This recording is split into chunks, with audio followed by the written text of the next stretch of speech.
You were taught that being open makes you trustworthy, that showing your emotions makes you human, that honesty earns respect, but in the real world, the opposite quietly happens.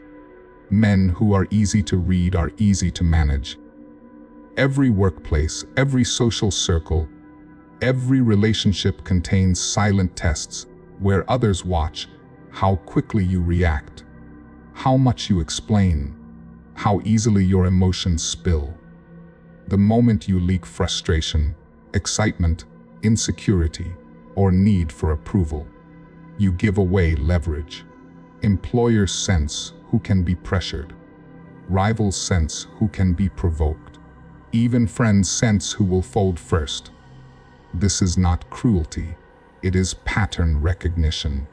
And the men who understand it early stop being predictable, while everyone else keeps performing. Look at meetings where one man speaks calmly, rarely, while another fills the air explaining himself.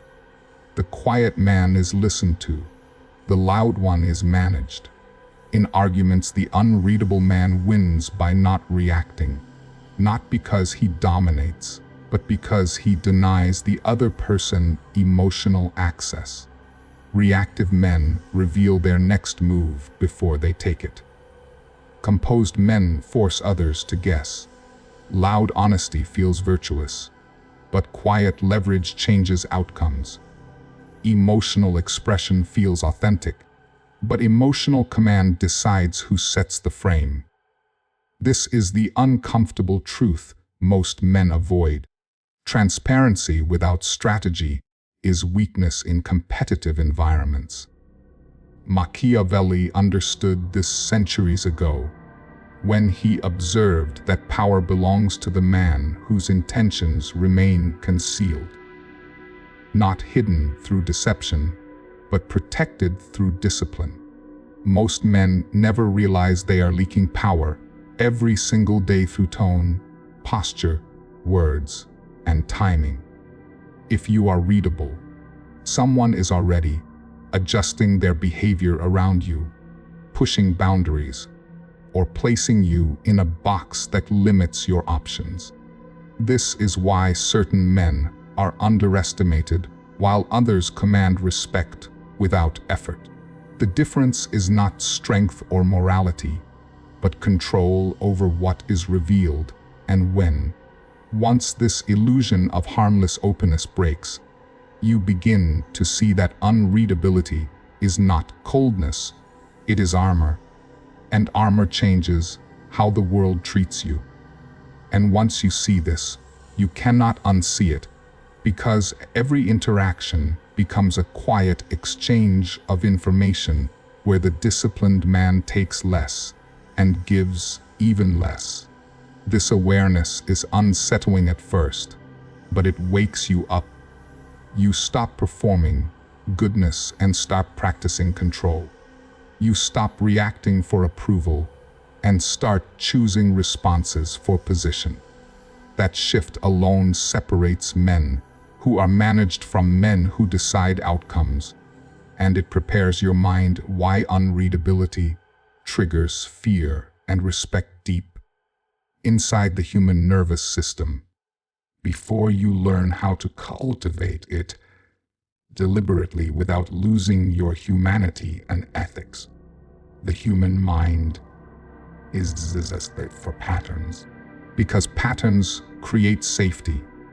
When someone can predict your reactions, your emotions, your next move, their nervous system relaxes. You become mentally solved. But when those patterns disappear, something very different happens inside people. Uncertainty activates caution, imagination, and often fear. An unreadable man becomes a psychological blank screen, and the mind hates blank screens. It rushes to fill the gap with assumptions, projections, and worst-case scenarios. This is why predictable men are treated casually while unreadable men are treated carefully.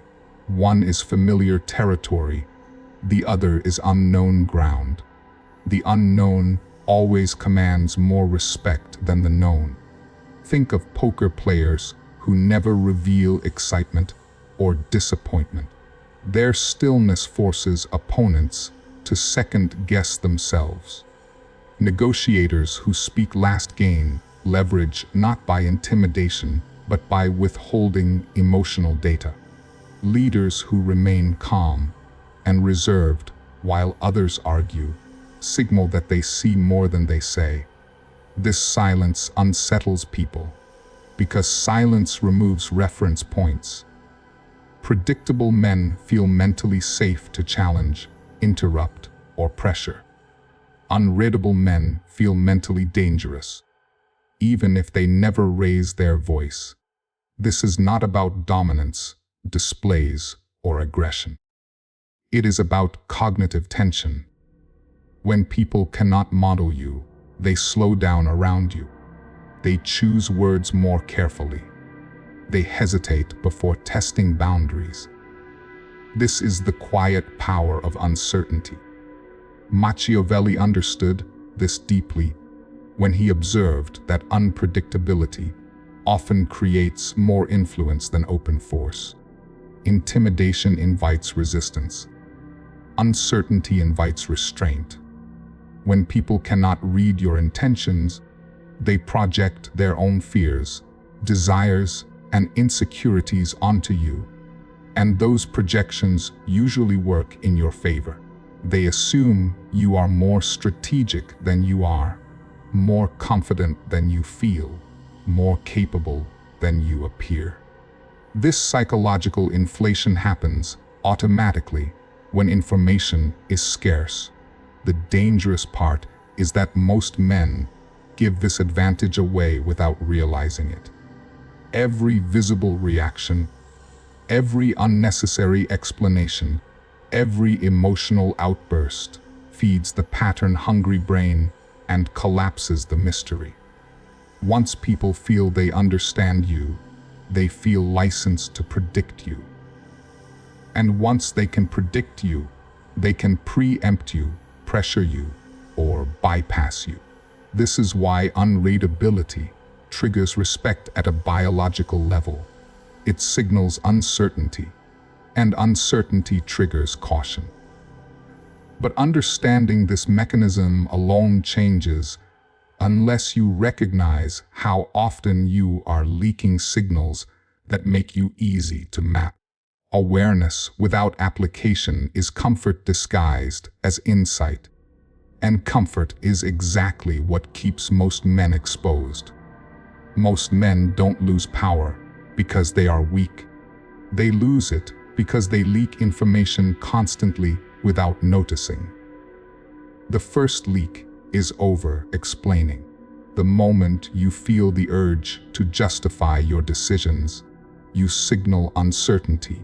You turn a choice into a debate and invite judgment where none was required. In dating, this looks like explaining why you couldn't reply faster. At work, it's defending a decision before anyone questioned it. The second leak is immediate emotional reaction. Anger, excitement, defensiveness, even excessive enthusiasm all reveal where you can be pushed. When your emotions fire instantly, others learn exactly which buttons to press. The third leak is validation seeking, subtle or obvious, fishing for approval through jokes, compliments, or reassurance communicates dependence. People respect self-contained men because they don't need emotional permission to exist. Then there is nervous humor, the reflex to soften tension by laughing at yourself. While it feels harmless, it collapses authority and signals discomfort under pressure. Finally, there is excessive honesty without leverage. Truth is powerful only when timed correctly. Dumping thoughts, fears, and intentions without context doesn't make you authentic. It makes you transparent in the worst way. These behaviors are often praised as openness, but in reality, they erase mystery. Contrast this with strategic disclosure, where you reveal only what strengthens your position. Contrast emotional dumping with emotional discipline, where feelings are processed privately and expressed deliberately. In dating, the man who explains his insecurities early is not seen as brave. He is categorized as predictable. In workplace feedback moments, the man who immediately defends himself teaches others how to destabilize him. In conflicts, silence often carries than winning an argument, because silence with composure forces the other side to sit with uncertainty. None of these leaks mean you are flawed. They mean you were never trained to protect your inner state. These are instincts shaped by social conditioning that rewards likability over leverage. The uncomfortable truth is that people are always watching, even when they say they're not. They notice tone shifts, posture changes, word choice, and timing. Every reaction becomes data. Every explanation becomes a map. Every emotional spike becomes a handle. And once enough data is collected, you are no longer mysterious. You are manageable. This is where discomfort should set in, because it reveals how often power is lost quietly, not through betrayal, but through exposure. The good news is that leaks can be sealed. Once you see them, you can interrupt them. Awareness creates distance, and distance creates choice. After recognizing how readability is created, you are finally prepared to understand the structure that replaces these habits with discipline, control, and intentional presence, rather than instinctive self-expression. At this point, it has to be said clearly, because misunderstanding this ruins everything. Being unreadable is not manipulation, gaslighting, cruelty, or emotional abuse. It is self-containment. It is the discipline of not bleeding your inner state into environments that would weaponize it against you. The goal is not to dominate others, but to stop being dominated by your own impulses and by unspoken social pressure. There is a sharp difference between emotional numbness and emotional mastery. Numbness is avoidance. Mastery is choice. One suppresses because it is afraid to feel. The other withholds because it understands timing. The same contrast exists between cruelty and restraint. Cruel manipulation seeks advantage by harming others. Strategic restraint seeks safety, clarity, and leverage by limiting unnecessary exposure. When you become unreadable, you are not lying, you are deciding. You are not deceiving, you are filtering. This is boundary protection in its most refined form. It keeps your emotions from being harvested, your intentions from being rushed, and your decisions from being hijacked. It sharpens decision clarity by slowing reactions and creating space between stimulus and response. It functions as psychological self-defense in a world that rewards those who extract information and punish those who overshare. Philosophers and strategists have always understood that restraint is the highest form of power, because it proves you are not ruled by impulse, fear, or the need to be seen. Power without ethics collapses inward and destroys its holder. Intelligence without restraint becomes self-sabotage disguised as confidence. This is why this skill must be grounded correctly before it is practiced. You are not becoming colder. you are becoming harder to misuse. You are not cutting people off emotionally. You are deciding who earns access. That distinction keeps your power clean, your conscience intact, and your future strategically protected. Unreadability is not a vibe, it is a structure. And without structure, it collapses under pressure. This is where most men fail. They try to act mysterious without discipline, silent without intention, calm without control. The result is awkwardness, not power. An unreadable man operates on 5 traits that work together like armor plates. The first is strategic silence. This is not refusing to speak. It is speaking only when words alter outcomes. Silence forces others to fill gaps, reveal intent, and expose priorities. The man who speaks less is not ignored, he is observed. The second trait is emotional delay. Unreadable men never react in real time because real-time reactions are informational leaks. They allow space between stimulus and response, which preserves leverage. Anger delayed becomes strategy. Excitement delayed becomes control. The third trait is controlled disclosure. This means information is released selectively, not impulsively. Intentions, plans, and feelings are revealed only when timing benefits you. This prevents premature judgment and interference. The fourth trait is neutral expression. Calm face, calm tone, calm posture. Your body language must not betray your internal state. People read faces before they hear words. Neutrality creates ambiguity, and ambiguity creates caution. The fifth trait is outcome detachment. Unreadable men do not chase approval, validation, or immediate results. They act without broadcasting need. This makes them difficult to manipulate because pressure has nothing to attach to. Each trait reinforces the others. Strategic silence fails without emotional delay. Controlled disclosure collapses without neutral expression. Detachment becomes arrogance without discipline. In real life, this shows up everywhere.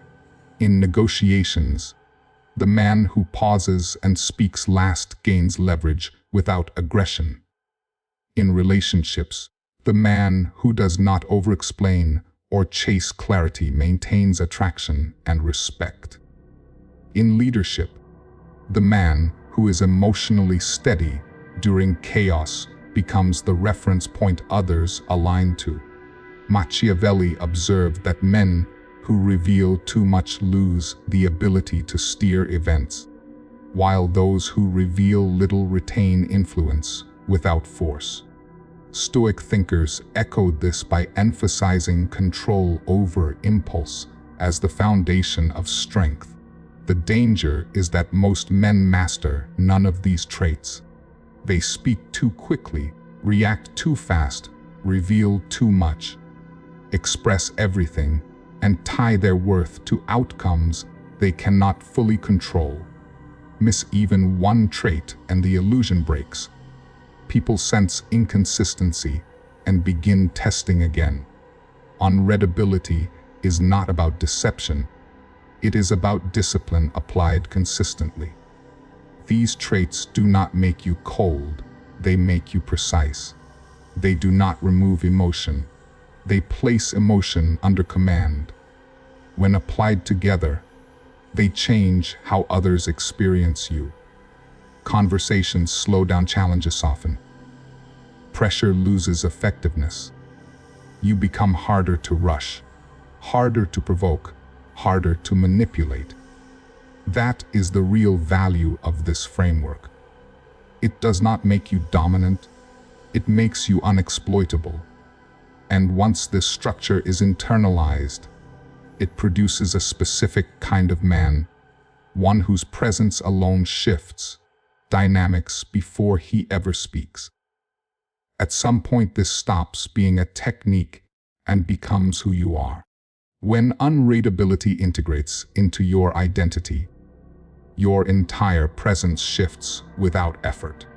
You are calm under pressure, not because you suppress fear, but because you are no longer ruled by urgency. You do not rush to explain yourself, prove yourself, or defend yourself, because your sense of self is not hanging on immediate validation. People begin to respect you without fully understanding why.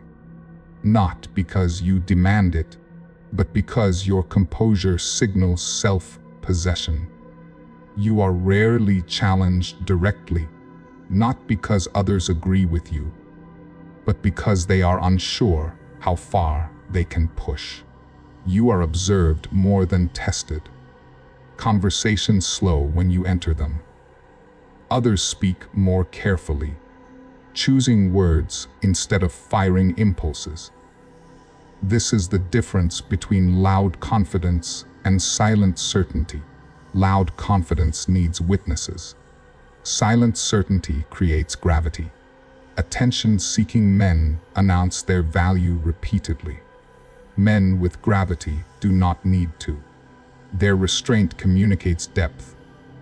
Their pauses communicate confidence. Their lack of emotional leakage communicates control. This is the apex thinker's posture. Not aggressive, not passive, but precise. He does not dominate rooms through volume or intensity. He shapes them through presence. Internally, the shift is even more important. Your mind stops oscillating between reaction and regret. You feel space between events and emotions. You choose responses instead of being hijacked by them. Externally, this makes you unpredictable in a healthy way. People cannot map you quickly. They cannot categorize you easily. They cannot rush you into decisions or provoke easy tells. This identity is rare by design, because it requires discipline most men avoid. It demands restraint in a culture addicted to expression. It demands patience in a world obsessed with immediacy. Most men will never experience this level of control because they confuse being seen with being respected, and being expressive with being powerful. But once this identity takes hold, you stop chasing influence and start attracting it.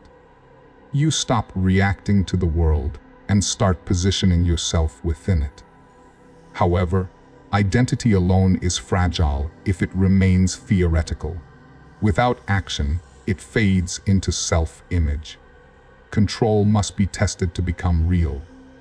The mind needs proof. The next step is simple, uncomfortable, and revealing, because only through deliberate application does this identity move from concept to instinct, and from instinct to something others can feel long before they understand it. Knowledge that isn't tested dies quietly, and this is where most men retreat back into comfort. So the shift now is simple and deliberate. For the next 7 days, you stop trying to impress, explain, or perform, and you start observing. You practice silence in conversations, not as withdrawal, but as presence. You speak when it matters, not when it feels uncomfortable to stay quiet. Each pause trains your nervous system to tolerate uncertainty without filling it. You delay emotional reactions, especially the first impulse.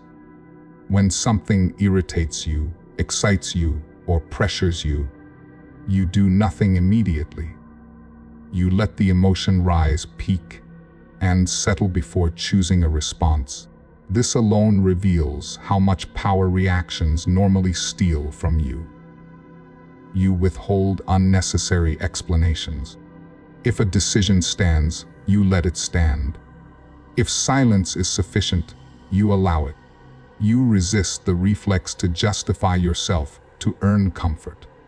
You also shift from performing to observing. In meetings, conversations, and conflicts, you watch how others speak. When you give them less emotional data, you notice who rushes, who fills silence, who becomes uncomfortable, and who reveals more than intended. This is not about becoming cold or distant. It is about gathering information while protecting your internal state. Frame this week as experimentation, not perfection. You will slip. You will react sometimes. That is part of the data.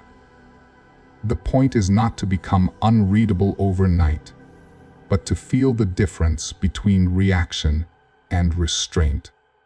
7 days is enough to feel the shift if you pay attention.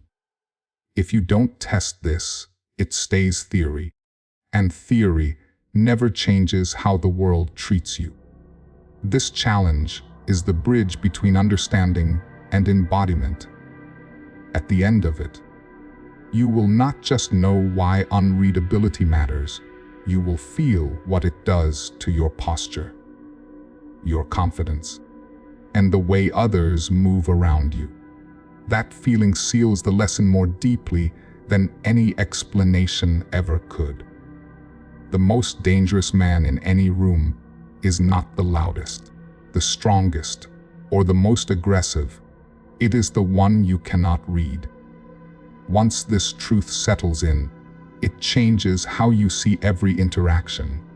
You realize how often power is given away through noise, explanation, and emotional leakage. You begin to understand that restraint is not absence. It is presence under control. When you protect your mind, your emotions, and your energy, you stop feeding environments that profit from your exposure. You stop reacting for approval and start choosing responses for position. This is why silent power always wins in the long run. It outlasts trends, personalities, and emotional storms.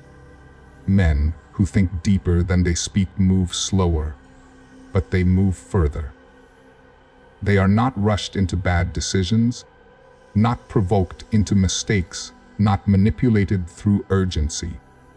Restraint becomes their edge, not because they hide from the world, but because they engage with it on their own terms. Philosophers understood this long before modern psychology named it. True power has always belonged to those who govern themselves first. When impulse rules you, the world rules you. When restraint governs you, the world adjusts around you. This is not about withdrawing or becoming distant. It is about choosing when to engage and when to withhold. Once you see how much leverage lives in silence, you cannot unsee it. Every unnecessary word begins to feel expensive. Every delayed reaction feels like reclaimed ground. The world quietly rewards men who do not announce themselves, who do not chase attention, who do not need to be understood to be effective. Silent power does not beg, explain, or perform. It waits, observes, and acts with precision. If you carry this forward, not as a tactic but as a standard, you will notice a shift in how others treat you. They listen more. They test less. They hesitate where they once rushed you. And in that space, you finally operate from choice instead of compulsion, which is the truest form of freedom and strength.